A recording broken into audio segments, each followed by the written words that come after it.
മത്തായി എഴുതിയ നമ്മുടെ കർത്താവ് മിശിഹായുടെ പരിശുദ്ധ സുവിശേഷം 17-ാം അധ്യായം 5-ാം തിരുവചനം. അവൻ സംസാരിച്ചു കൊണ്ടിരിക്കുമ്പോൾ ശോഭയേറിയ ഒരു മേഘം വന്ന് അവരെ ആവരണം ചെയ്തു. മേഘത്തിൽ നിന്ന് ഇങ്ങനെ ഒരു സ്വരമുണ്ടായി, ഇവൻ എൻ്റെ പ്രിയപുത്രൻ, ഇവന് ഞാൻ പ്രസാദിച്ചിരിക്കുന്നു. ഈശോ മിശിഹായിൽ ഏറ്റവും സ്നേഹവാത്സല്യമുള്ളവരെ, ഇന്ന് തിരുസഭാ മാതാവ് കർത്താവ് ഈശോ മിശിഹായുടെ രൂപാന്തരീകരണ തിരുനാള് ആചരിക്കുകയാണ്.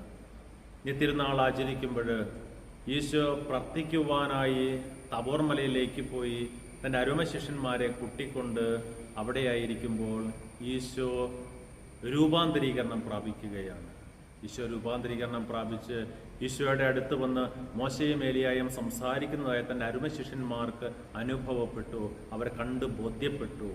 പക്ഷെ അവിടെ ഉണ്ടായ ആ ഒരു അനുഭവം അവർ കണ്ടത്, അത് നമ്മോട് ഓരോരുത്തരോടും അവരിലൂടെ വിളിച്ചു പറയുകയാണ് ചെയ്തുകൊണ്ടിരുന്ന കർത്താവ് ഈശോ മിശിഹ. കാരണം ദൈവപുത്രനാണ്, അവൻ ദൈവത്താൽ അയക്കപ്പെട്ടവനാണ്, അവൻ യഥാർത്ഥത്തിൽ മനുഷ്യപുത്രൻ ദൈവപുത്രനാണെന്ന് നമ്മോട് വിളിച്ചു പറയുകയാണ്. ശിഷ്യന്മാർ, തൻ്റെ അരുമ ശിഷ്യന്മാർ നമ്മെ അറിയിക്കുകയും ചെയ്തു. ഈശോയിൽ സ്നേഹം നിറഞ്ഞവരെ, നമ്മുടെ ജീവിതത്തിലും ഒത്തിരിയേറെ ദുഃഖങ്ങൾ, ദുരിതങ്ങൾ, സങ്കടങ്ങൾ, നാം സങ്കടത്തിൻ്റെ ആഴക്കടലിലേക്ക് പോകുമ്പോഴും നമുക്കും ഇതുപോലെ രൂപാന്തരീകരണം പ്രാപിക്കുവാനായിട്ട് സാധിക്കും. ആ സങ്കടങ്ങൾ, ദുഃഖങ്ങൾ എല്ലാം കർത്താവിൻ്റെ കരങ്ങളിലേക്ക് കൊടുക്കുമ്പോൾ കർത്താവ് നമ്മെ കൈപിടിച്ചുയർത്തുകയും കർത്താവിൽ നമുക്ക് ഒരു മാറ്റമുണ്ടാവുകയും ചെയ്യുമെന്ന് നമ്മോട് പറയുകയാണ്. ഈശോയിൽ പ്രിയപ്പെട്ടവരെ, ആ മാറ്റത്തിന് വേണ്ടി തമ്പുരാൻ്റെ മുമ്പിൽ നമുക്ക് യാചിക്കാം.